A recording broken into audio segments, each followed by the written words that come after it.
Celebrities in the basement, the place to be. Karen Wilder Martin on your TV. Politics, drama, music, sports, arts. Favorite celebs, climbing the charts.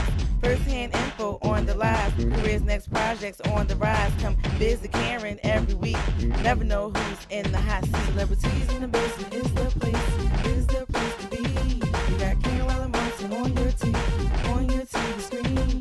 Celebrities in the basement is the place to be. You got Karen Wilder Martin on your TV. I'm Karen Wilder Martin for Star Entertainment Group, and welcome to Celebrities in the Basement. Tonight's guests, CEOs of Twin Tone Entertainment, Philadelphia native filmmakers, the Parham brothers, Troy and Trevor Parham. Welcome. Thank you. Yes, let's get excited. Now, for my audience, which one is Troy and which one is Trevor? I'm the one that's not Trevor. There you have it. He's the one that wants to be Trevor. I'm Troy, and this is Trevor. Let's start at the beginning. I know you had the music bug initially before film. Mm-hmm. Yes. What made the transition into writing scripts? Where do you take that? We actually stumbled onto doing the script writing. Mm-hmm. We had been hearing stories about who our biological father was for a long time. Mm-hmm. As time went on, we decided that we wanted to research it a little more to find out exactly what went on with his life and his death. Mm-hmm. So we did so, and decided to put together the novel Mr. Malik. Yes, Mr. Malik. Let's hold those books up. Mr. You can Malik. hold that since you made me answer the question. You can hold the book. Mr. Malik, true story. Yes, ma'am. Of love. Violence. Oh man, you know, conspiracy, drugs. Yeah, There's a lot of stuff going on in there. And so the true story is your dad. Yes. Is he Mr. Malik? Yes. Okay. His full name was Gilbert Malik Satterwhite. He was actually a private investigator for a prominent civil rights attorney, Cecil B. Moore. I'm sure you're familiar with his name. Mm-hmm. And the flip side of that, he was also partnered with this big heroin dealer. He was kind of like the muscle guy, but he started out low and he ended up moving up really fast in that lifestyle. Ultimately, he wanted to get out. It was one of those situations where it was too little, too late. Mm-hmm, mm-hmm. So and we had read there had been other books out because the Black Mafia was involved with his death and things that were going on with that. We had read several books that told the story of what was going on with him and a lot of the organized crime back then. And there just wasn't enough information on how important and significant his life was within all that. Yes. So we felt like we needed to tell more of what was going on and make people understand that he wasn't just a gangster, as people say. He wasn't just a private investigator, but he was a real person with real life and real things that went on in his life. What was the feedback that you got from family when you decided to do this true story of your dad's life? It took us probably about a year to get all the information and research together. My mother's deceased. She passed away in 2002. Malik, of course, was deceased since 1972. So we had to interview aunts and uncles and friends and, try to, get as much information as we could to make the story, authentic. A lot of people were receptive. Some people were a little reluctant to say, you know what, because my mother never told us who our biological father was. We had heard it around from cousins and aunts and uncles, and the whole time we're just like, my mother's husband is the only father we've ever known. Yes. We were 3 months old when Malik died. We never met him. From what we hear, he held us one time when we were born, so we don't know anything about him except this information that we're getting from friends and family. But a lot of people are like, you know what, I don't want to talk about that. Because, if your mother wanted you to know that, I guess she would have told you about it. Yes. Now, and speaking of, not knowing your dad, not being raised with your father, now that you've found all this information, which one of you is more like him and which one is more like mom? I'm more like my dad. Okay. Definitely. He's definitely more like, I'm like my dad. And it's funny because me being more like my mother, we really would I loved my mother to death. I would have died for her all the time. He was like her favorite. Okay. And it was a funny story. Do you believe that? Oh yeah, definitely. It wasn't no question. Parents always say they don't have favorites though, but she clearly Well, let you know. Yeah. And you know what? For a while, I didn't see it when I was growing up. I said, y'all just mad because I do the right thing. And she likes me best because I do the right thing as opposed to you five. But once we did, you know, when I did the research on my dad and I started seeing different pictures and I see how much I looked like him and I knew how much I reminded her of him and how much she loved him, then I knew why I was in higher regard than the rest. Yes, But, yes. you know, it's a funny story because I remember we were 19 and he was we're going to do what we got to do. You know, we almost 20 years old. Well, we don't have to stay here if that's going to be the case. Yeah. She said, that's not going to be the end of it. I'm going to come up there and stand in that corner. You're not selling no drugs. But we didn't know what happened with my dad. We didn't know how that You affected didn't know the her. history yet. Right. Yeah, she was Didn't know like, anything about negative, no, that's not happening. We're like, all right, and she did just that. Yeah, So the people she who did it were too. above us was like, twin, y'all got to roll. If she's going to be here, then Y'all heard then y'all sorry. damaging stuff around here. Y'all damaging stuff. Yes. No, yes. y'all got to go. So, Yeah. of course, that didn't That didn't last pan long. out. Yeah.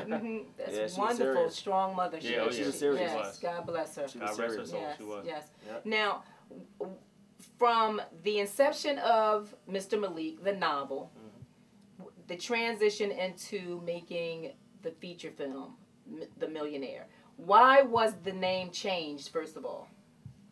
We decided to call the film Millionaire. My dad's partner, his street name was Mr. Millionaire because of how much money he was making. Back in the 60s and 70s, heroin was just so prevalent that, you know, they were making millions of dollars. And, you know, for this young black man to be making that kind of money in Philadelphia, his nickname was Mr. Millionaire. That's how much money they were bringing in. So we decided to call the film Millionaire because, you know, it covers such a broad, you know, span of what was going on back then with, you know, with the import of narcotics and the urban underworld and all that kind of stuff. So, you know, that's pretty much how we came up with the title. And we felt like the title would be more recognizable to more people. Right. Versus, you know, Mr. Malik, they're like, well, who's Malik? More Right. people knew who Mr. Millionaire was versus who Malik was. Exactly. So. And the transition from novel to feature film, once your novel came out in, what, 2008? 2008. The transition into a feature film, when was that brought up? I know you did a short first. Yeah, we did the short. Right. We did the short not too long after the novel came out, not even a whole year. 2009? After, yeah, not too long after the novel came out, we did the short film. Right. We shot that in Philly, Darby, Plymouth Township, different locations, and we had moved on from that story and started writing some more screenplays and decided to start submitting them to different film companies. It's a funny story because the producers that actually picked up on the Millionaire script, I had hung out at several, you know, functions with them, and we talked, and I asked them one day, we were at a networking party, and I said, Sonny, you know, I've seen some of y'all work on the producer's name is Sonny Velazzi, and I said, I've seen some of your work on YouTube, and, you know, based on the things that the quality of film that I'm used to, you know, you guys are like knocking it out the park. Are y'all looking for any new scripts? He's like, we're always looking for scripts. Send me something. So we sent him a few synopsises and a few, you know, treatments and they actually.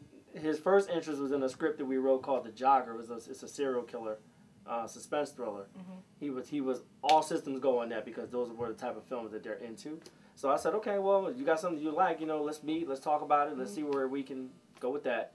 By the time we got to the meeting, he called me back and said, what's this Millionaire thing I just read? Because I was really into organized crime and you know, Frank Rizzo was, you know, we went to the Rizzo whole thing. Right. And I said, well, you know, it's funny you should mention that. We talked for a little while on the phone. And he said, we might need to roll with this because this might be, and then every single day it was And I something else. believe you guys, did you bring a trailer for The Millionaire? Yeah, for the short version. From the short. Okay, short, all right. absolutely. Let's take a look at that. Enjoy the short version of Millionaire, the feature film.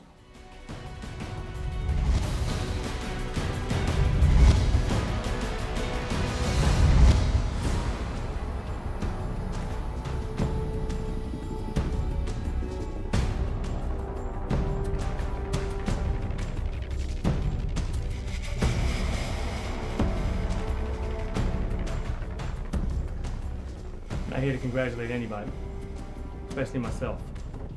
We made a lot of money, and we lived to talk about it. That's the important thing. I can't do this anymore. I can't just continue to say nothing and pretend like the violence and the killing doesn't bother me. When you've been in this business as long as I have, it's not that easy to just get out. Jeremiah Shabazz wants us to front him 240 grand. Sending that boy P.I. over here to meet with us in a few weeks. We are businessmen. Aren't Sam Christian and Ron Harvey members of your mosque? he goes down with the rest of them black bitches. If you're in all the way. Anybody that tries to stick me will suffer my wrath. And Christians just killed a bunch of women and kids in Washington. I think it's time we send a message.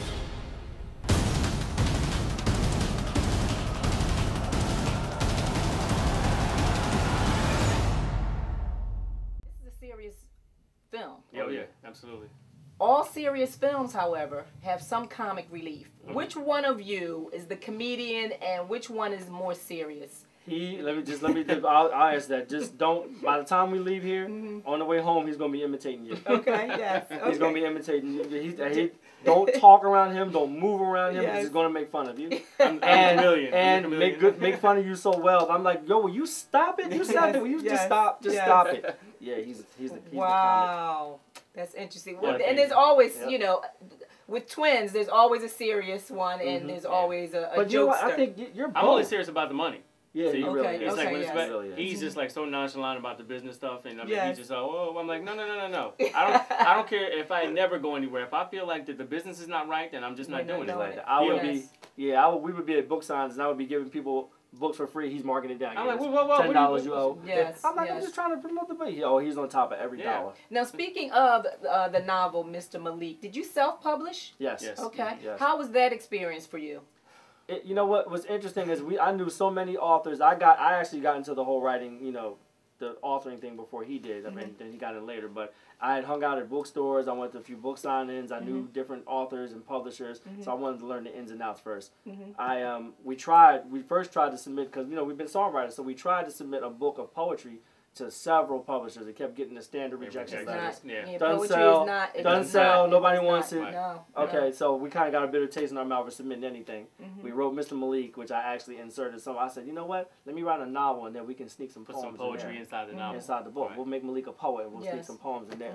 Right. So, didn't even think about submitting that manuscript to any publishing companies, because by the time I had a chance to, some authors that I knew said, yo, you know what you should do? This is the way you should go. Right. And they told me about the print on demand. Stay tuned. We'll be right back with more of filmmakers Trevor. Hi, my name is John Candida Terrell, and you're watching Celebrities in the Basement. This is Cheryl Lee Ralph, and you're watching Celebrities in the Basement. I'm going to come on up out of the basement. Yeah, yes, I am. Hallelujah. Yo, what's up, y'all? This is your boy Curtis Blow, and you are watching Celebrities in the Basement. Better tell somebody.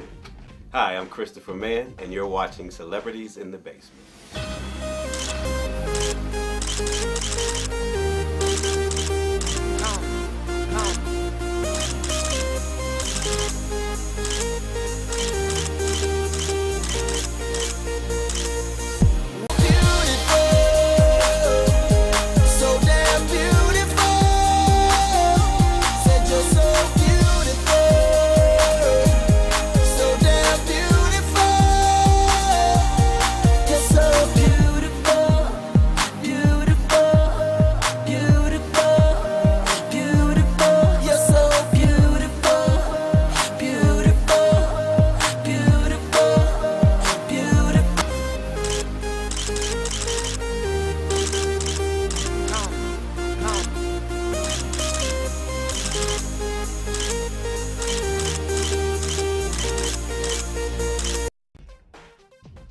Hi, I'm Trevor Parham. And I'm Troy Parham. From Twin Tone Entertainment. And you're watching Celebrities in the Basement.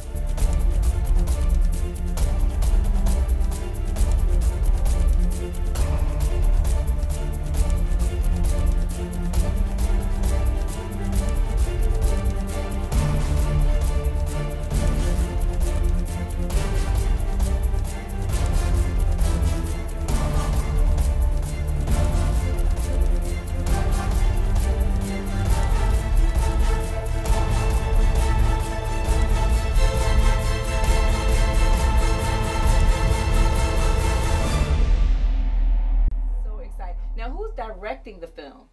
The director's name is Todd Wolfe. Mm-hmm, He actually just worked on a project with Meek Mills. Okay.